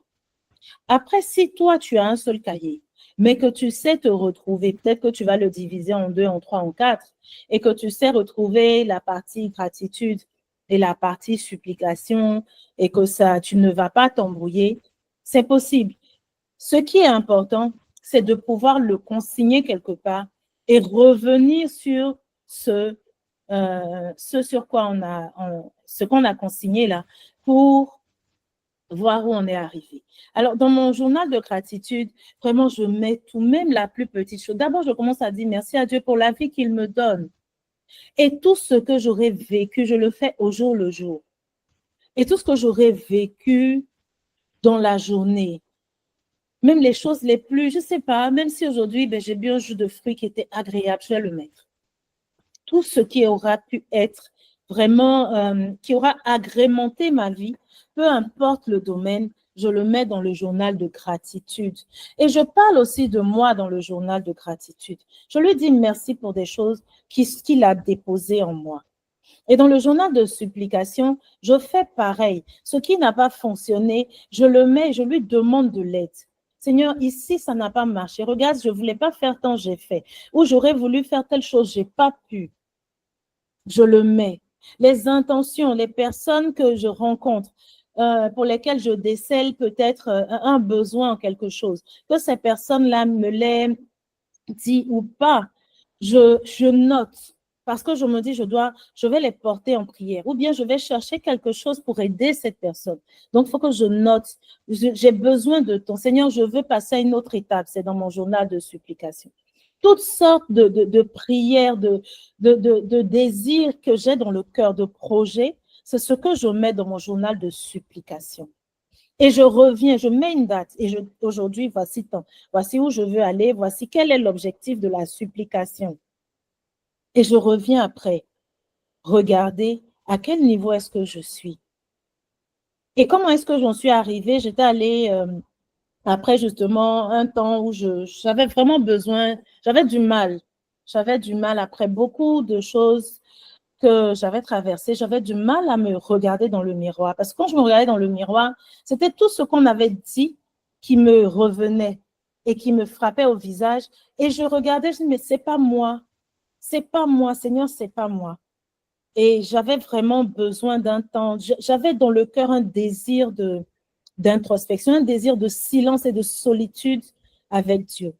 Et ce jour-là, c'était un 1er novembre, j'avais l'intention de demander au Père l'autorisation. Je suis allée dans une communauté et je voulais demander au Père l'autorisation de pouvoir passer une nuit d'adoration toute seule, juste moi et le Saint-Sacrement, pour que Dieu me parle. Et donc, quand j'ai posé la question au Père, il me dit, mais pourquoi est-ce que tu veux faire ça? Je lui ai dit, mais j'ai besoin de réponses. Mais avant ça, mon Père, je veux me confesser. Et donc, quand je commence à parler, il me dit, mais ça, ce n'est pas une confession, c'est une écoute. Mais moi, j'ai une question. Pourquoi est-ce que tu es aussi dur avec toi? Donc, j'étais surprise. Je me dis, comment ça, je suis dur avec moi? Ce que je dis là, mais c'est ce qui est. Je dis, c'est ce qui est ou c'est ce qu'on t'a dit ou c'est ce que tu te dis? J'étais coincée. Il me dit, qui est ton prochain? Est-ce que tu aimes ton prochain? Je dis, mais oui, j'aime mon prochain. Mon prochain, c'est ma mère, c'est mon frère. Il dit, non, ton prochain, c'est toi. Et tu devras rendre des comptes à Dieu parce que tu ne t'aimes pas et que tu es en train de t'auto-flageller.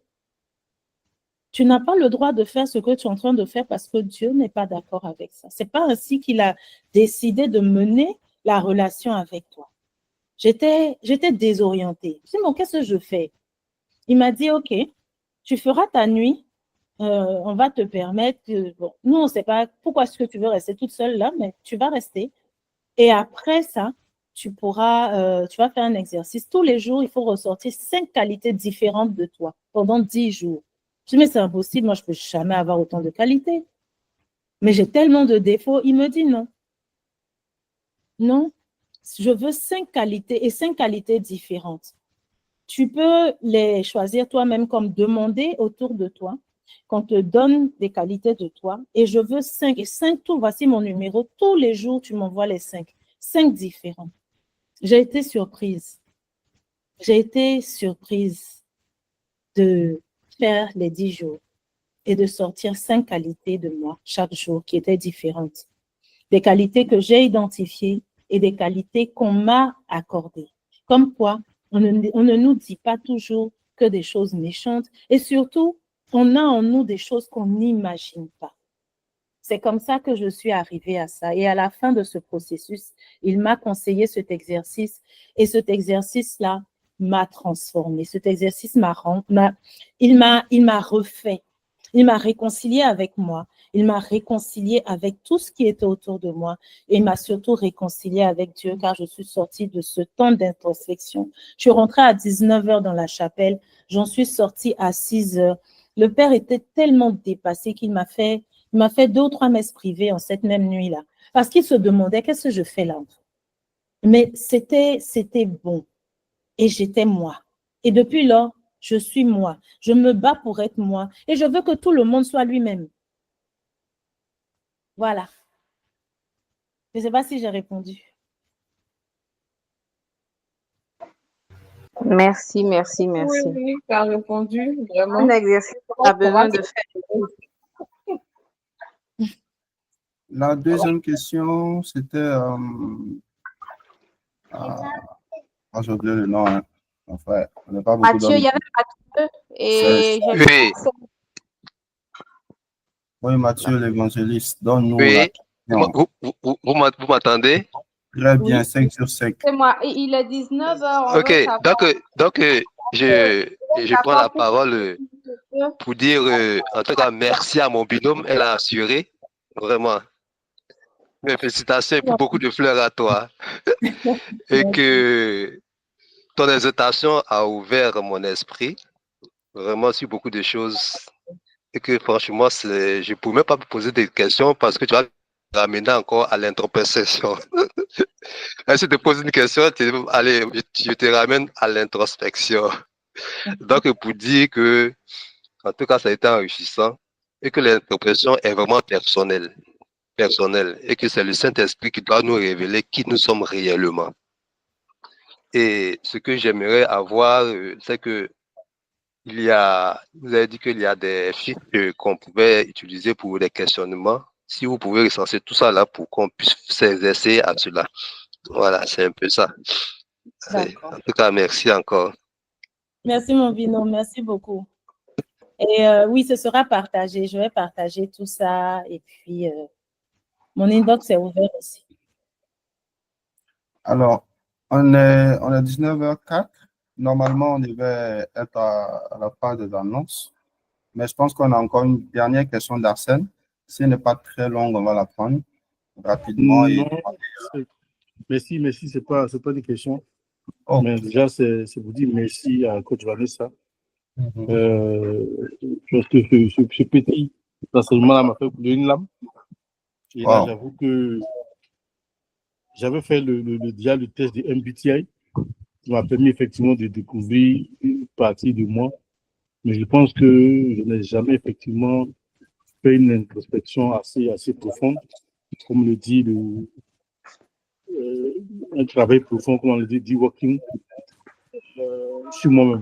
C'est vrai que je le fais de temps en temps au coucher, ça me révèle un certain nombre de choses que je note par-ci, par-là, sans peut-être pas trop les organiser, mais je pense que avec ce que je viens d'entendre, c'est un nouveau challenge sur lequel je veux m'engager. Je pense que ça va m'aider à m'améliorer. Vraiment, merci, Coach Vanessa. Et puis, on va tester encore ce que le lien que Belinda a envoyé. Je pense qu'on pourra se faire un point dans un mois pour voir ce que ça donne. C'est important. Merci beaucoup. Merci beaucoup, Arsène. D'accord. Merci beaucoup, Arsène. Arsène a été très cool. Ça nous facilite la tâche puisqu'on est en train de penser à boucler tranquillement. Alors, encore merci, Vanessa. Kémy, est-ce qu'il y a un point qu'on a sauté? Non, là, normalement, on devrait clôturer les annonces par les annonces avant la prière. Je ne sais pas D'accord. si c'est l'un avant l'autre. Oh, on peut faire les annonces et puis prier en même temps. C'est bon de finir avec la touche de prière. Avec la On a prière. des annonces particulières pour cette semaine. La maîtresse, si tu veux nous rappeler quelque chose. Oui, il y a les annonces. Bon, d'abord, normalement, il y a Vanessa aussi qui devait présenter son activité. Bon, elle s'est levée. Mais déjà, merci déjà à tout un chacun, tous ceux qui ont pu se connecter. On a dit que ce mois-là, ça va être dosé. Voilà. Donc, les âmes sont vraiment. Payez vos paquets de mouchoirs parce que ça va beaucoup pleurer quand même. Mais c'est dans l'amour du Saint-Esprit. Et on va toujours continuer la semaine prochaine dans cette vague d'introspection. Et il y a la coach Paul Koné qui revient. Voilà, c'est elle-même qui a souhaité revenir. Et on fera cette fois-ci un atelier d'introspection avec elle. Voilà. Donc, la semaine prochaine, on va faire un petit atelier d'introspection. Elle va nous partager, je pense, des questions en amont pour que je la relance. Et la semaine prochaine, on va faire un atelier d'introspection. Donc, ça vient encore ajouter ce que Vanessa, l'information que Vanessa a posée aujourd'hui. Et enfin, à la fin du mois, notre conférence mensuelle, ça va aussi mettre le clou, voilà, sur cette question parce qu'on va parler de blessures et de destinée. Donc, vous voyez que ce mois-ci, là, vraiment, le Saint-Esprit va remuer beaucoup de choses à l'intérieur de nous. Il va remuer beaucoup de choses. Donc, c'est un peu ça. Donc, rendez-vous dimanche prochain, le 13 mars, et puis rendez-vous le jeudi le 13 avril, et rendez-vous le jeudi 24 avril en ligne pour notre conférence. Donc, je vais laisser Vanessa rapidement présenter aussi son activité. Comme vous l'avez vu, c'est une coach et c'est son appel de vie. Et puis, voilà, elle va clôturer avec la prière. Donc, le replay vous sera envoyé tout à l'heure. Et puis, tous ceux également qui veulent participer, qui veulent intégrer le club, je vais vous envoyer le lien. Voilà, merci d'avoir partagé ce moment avec vous. Voilà un peu ce qu'on fait. Voilà comment est-ce qu'on partage, comment est-ce qu'on grandit ensemble, voilà, avec la parole de Dieu, avec les livres très inspirants, très instructifs, et aussi avec les connaissances des uns des autres qui viennent partager également leur savoir avec nous. Donc, Vanessa, je te laisse la parole. D'accord. Alors, on va dire quoi? Dans le milieu professionnel, je suis Miss Condé. C'est ce que j'ai choisi. Miss Condé, qu'est-ce que Miss Condé fait? Alors, dans mon cabinet, nous faisons d'abord à l'origine du marketing et de la communication. Donc, nous faisons du conseil et de l'accompagnement aux entreprises en marketing stratégique et toutes sortes d'ailleurs, allant jusqu'au digital et en communication et tous les métiers qui sont dérivés et associés. On fait également des formations dans tous ces domaines-là, mais également des formations dans les domaines développement personnel, business, entrepreneuriat et tout ça. Et moi particulièrement, je fais du business coaching. Je fais du business coaching et du coaching professionnel. Sachant que quand on dit business coaching, c'est plus dans le milieu des affaires et le coaching professionnel pour nos activités, on va dire quoi, récurrentes en tant qu'employé et tout ça, salarié et tout. Et je donne une bonne partie des formations. Et puis, voilà, je suis leader transformationnel. J'ai pour appel d'aider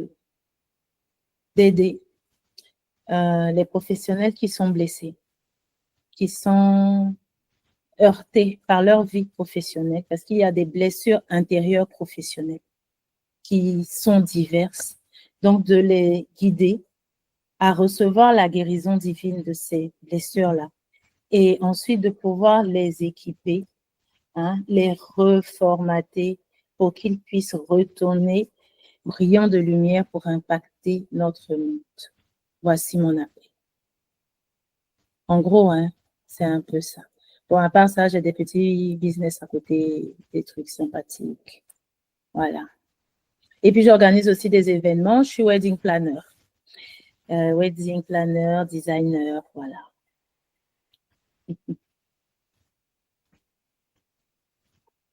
Femi, moi, je ne t'entends pas. Hein. Je ne sais pas si les autres t'entendent. Ah oui, sorry, je n'avais pas ouvert mon micro.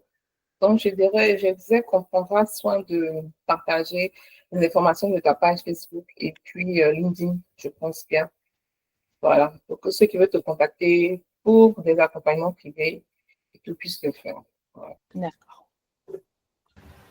Il y a wedding planner aussi, hein, de ceux qui veulent sur la. Oui, merci beaucoup. Ah. Voilà. Écoutez, on va pas faire l'intention, je vais écouter les lourds problèmes seulement. Tout type d'événements. Je fais même des événements professionnels et tout ça. Voilà. On va dire event planner. Donc, mariage j'ai D'accord. Je pense qu'on va laisser la coach diriger la prière de clôture. Je pense qu'il n'y a plus rien à ajouter. Hein? Oui, c'est bon. D'accord. Merci beaucoup. Merci à tous et à toutes.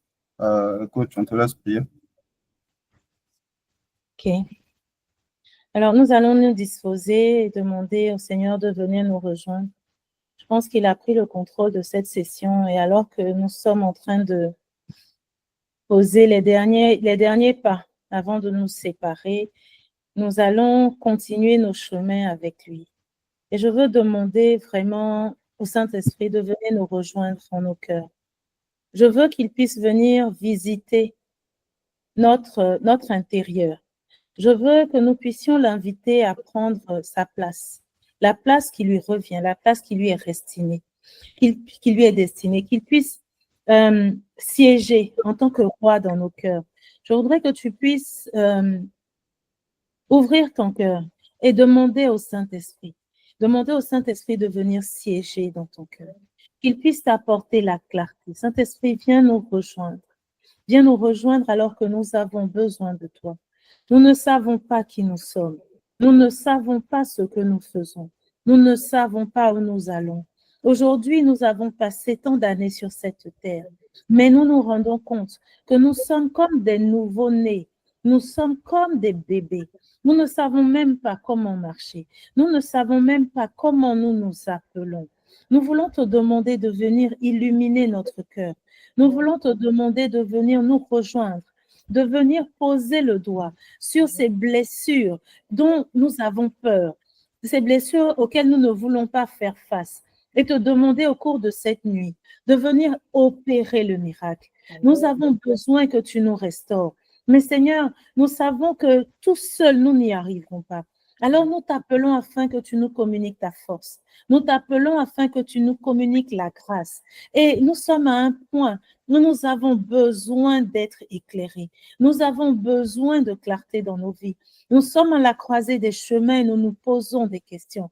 Et nous avons besoin que tu nous dises. Nous avons besoin que tu nous répondes. Viens nous rencontrer chacun. Et réponds-nous avec les codes que nous avons particulièrement avec toi. Réponds-nous dans le langage que tu as instauré particulièrement avec chacun de nous.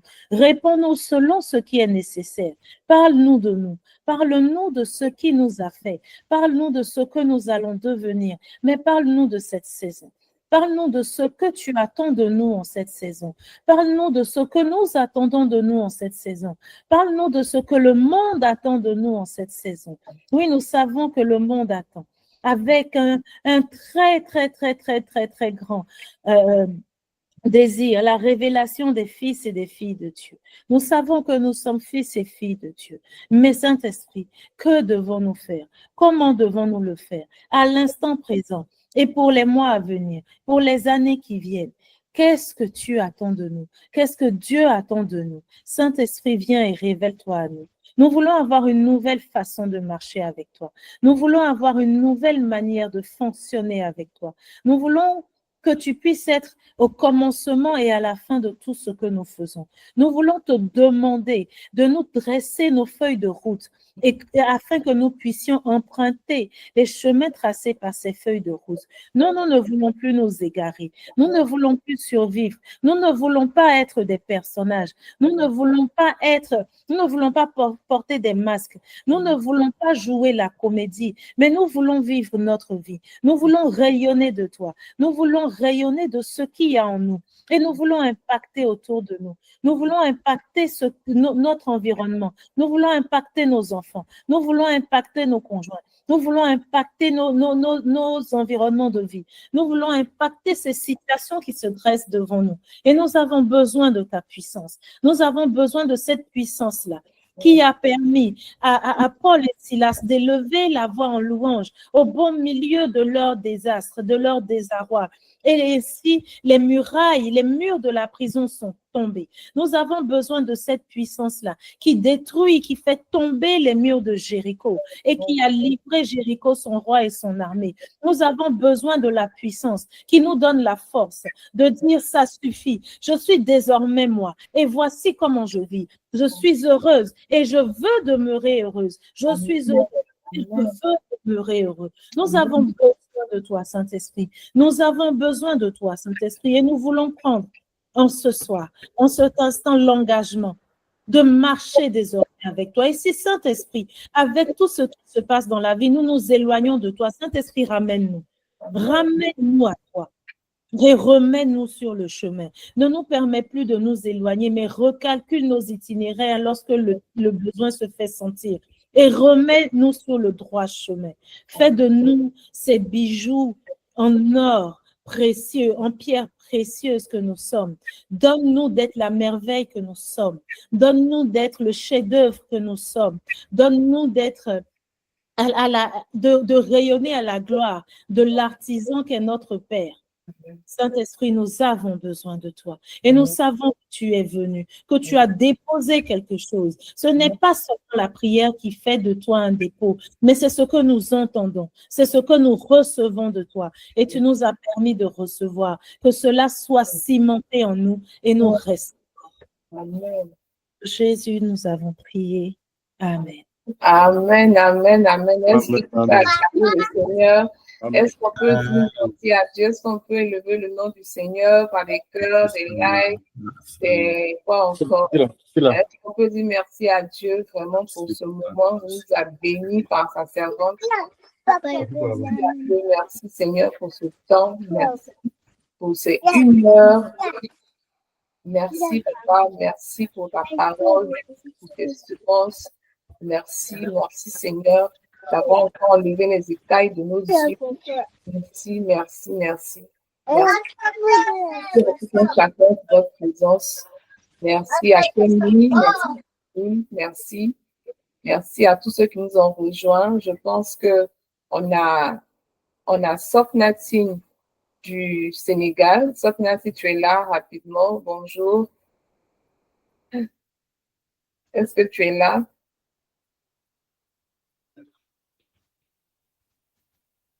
On a Christiane également qui nous a rejoint, Déborah, on l'a vu tout à l'heure. Coach Justine, bonsoir. Ok, Michel Beraka aussi qui nous a rejoint.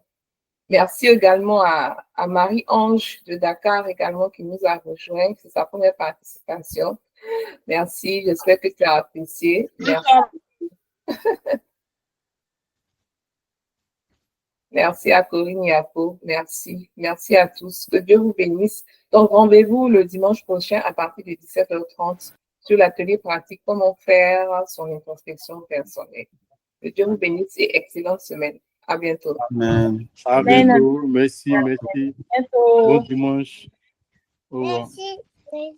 Au revoir. Bonne semaine.